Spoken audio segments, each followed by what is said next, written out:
퇴직을 앞둔 상황에서는 그동안 내가 얼마의 연봉을 받았느냐가 중요한 게 아니라 내가 어느 정도의 노후자금 그리고 연금을 확보해서 내 노후 생활이 예측 가능하느냐, 이것이 중요하다는 거죠.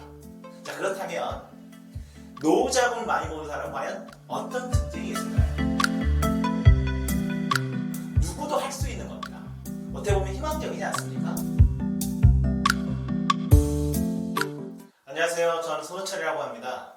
제가 예전에 우연하게 3일 연속 강의를 했던 적이 있었는데, 첫째 날은 중학교 선생님들 대상으로 강의를 했었고요.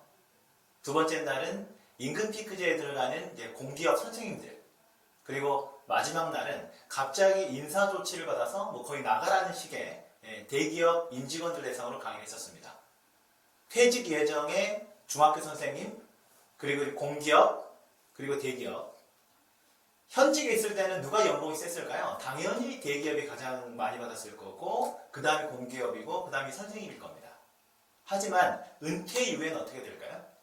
오히려 이제 반대가 되겠죠. 본인의 노후 생활이 예측 가능하다고 여겨지는 노후자금, 즉 연금이 확보가 되어 있는 중학교 선생님들은 교육을 받으시면서도 매우 긍정적이셨는데요. 반대로 조만간에 나가야 된다, 이런 식의 인사조치를 받은 대기업 직원들은요, 거의 분노에 가득 찬 이런 상황들이었습니다. 즉, 퇴직을 앞둔 상황에서는 그동안 내가 얼마의 연봉을 받았느냐가 중요한 게 아니라 내가 어느 정도의 노후자금 그리고 연금을 확보해서 내 노후 생활이 예측 가능하느냐, 이것이 중요하다는 거죠.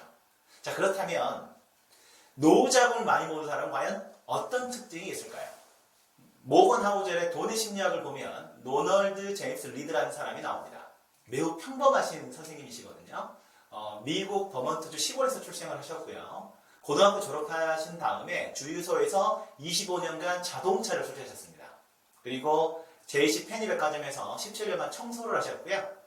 38세 방 2개짜리 집을 구입하셔가지고 평생 거주하셨습니다. 50세 이혼하신 다음에 독신 생활을 하셨고, 취미가 장작팩이었다고 하니까 보통 사람처럼 매우 평범하게 사셨던 분이세요. 그리고 2014년도에 92세로 사망하셨는데, 이분이 돌아가신 다음에 난리가 났습니다. 평범하게 사셨던 것 같은데, 이 로널드 제임스 리드 선생님께서 사망한 당시에 이분의 순자산이 800만 달러 이상이었던 겁니다. 그러니까 현재 환율로 따지게 되면 우리나라 돈으로 100억 원이 넘을 수 있는 이런 돈인데요. 2014년 미국의 사망자 281만 3,503명 중에서 순자산 800만 달러 이상자는요, 4,000명이 채 안 됐습니다. 신기하지 않습니까? 이분이 어떻게 이렇게 많은 돈을 모을 수 있었을까요? 사실은 별게 아닙니다. 엄청난 장기 투자를 하셨던 거예요. 자신이 번 월급을 꾸준하게 저축을 하셨는데, 그거를 그냥 예적금만 한 게 아니고 우량한 주식에 정말 수십 년 동안 장기 투자를 했더니 이런 결과가 나왔다라는 거죠. 어떻게 보면 희망적이지 않습니까? 누구도 할 수 있는 겁니다. 즉, 내가 평소에 어떤 습관을 가지고 어떻게 저축을 해서 어떤 투자 상품에 꾸준하게 투자할 수 있느냐, 이런 습관을 가져가는 것이 내가 노후자금을 많이 받을 수 있는 가장 최선의 방법이다라는 사실이죠. 기본적으로 연구 결과를 하나 소개해드리면요, 리차드 탈러 교수가 미국 중산층 가구의 은퇴자산 축적 방법에 대해서 알아봤던 적이 있었습니다. 연구 결과가 뭐냐면요, 참여자의 자기 통제가 필요하지 않는 방법이 은퇴자산 형성에 유리하더라 이거죠. 좀 어려워 보이는데, 내가 의사결정할 게 별로 없어야 된다는 거예요. 약간 강제적으로 꾸준하게 저축을 해왔던 사람이 결국에는 은퇴자산을 많이 축적하더라 이거죠. 우리는 다 알고 있습니다.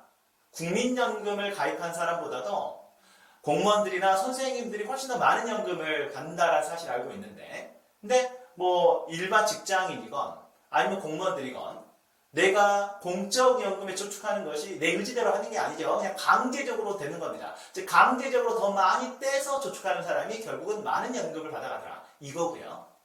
그리고 실제 미국의 퇴직연금 가입자들도 사실은 약간 습관적으로, 약간 강제적으로 저축한 사람들이 훨씬 더 많은 연금을 부었었고, 집을 소유해서 대출을 갚는 사람들이 결국은 집을 한 채 마련해서 은퇴자산으로 일부 활용하더라 이거죠. 이걸 한번 살펴볼 수 있는 것이 미국의 퇴직연금 매칭 프로그램입니다. 우리나라는 퇴직연금을 개인들이 별로 관리할 그런 필요성들이 없는데, 미국은 이 매칭 프로그램이라고 해가지고요, 예를 들어서 근로자가 월급을 받습니다. 그리고 일정 금액까지는 이 근로자가 401k라는 퇴직금 계좌에 돈을 불입을 할 때 회사가 일정액을 추가로 불입을 해주는 거예요. 예를 들어서 근로자가 월급을 받았습니다. 그런데 이 회사는 근로자가 10만 원에서 100만 원까지의 돈을 퇴직연금 계좌에 불입을 할 때 100% 매칭해준다. 이런 프로그램을 가지고 있다고 가정해 보겠습니다. 그럼 근로자가 만약에 나 10만 원을 퇴직금 계좌에 불래. 그럼 나 10만 원, 회사 10만 원 해서 20만 원이 퇴직금 계좌로 들어갈 거고요. 근로자가 나 100만 원 넣을래. 100만 원까지는 나 100만 원, 회사 100만 원 해서 200만 원이 퇴직금 계좌로 들어갈 겁니다. 즉 10만 원에서 100만 원까지는 근로자가 어떤 금액을 선택하든지 간에 수익률은 일단은 100%입니다. 맞죠? 회사가 100% 지원해 주니까요. 그러면 이런 상황이라면 여러분들은 얼마를 퇴직금 계좌에 돈을 넣으시겠습니까? 생각할 게 없죠. 이러면 무조건 100만 원입니다. 아니 내가 100만 원까지 선택을 하면 회사가 100만 원 추가로 입금해 준다고 하는데 100% 맥시멈 안 넣을 이유가 전혀 없는 거죠. 그런데 연구를 해보게 되면 어떻게 되냐면요. 실제 미국인들 중에서 회사 부담금을 전액받을 수 있는 수준으로 자기 부담금을 내는 사람은 5분의 1밖에 안 됩니다. 잘 이해가 되지 않죠. 80%에 해당되는 근로자가 해마다 수천 달러의 손해를 보고 있다는 사실이죠. 그런데 왜 이런 일이 벌어지냐면요.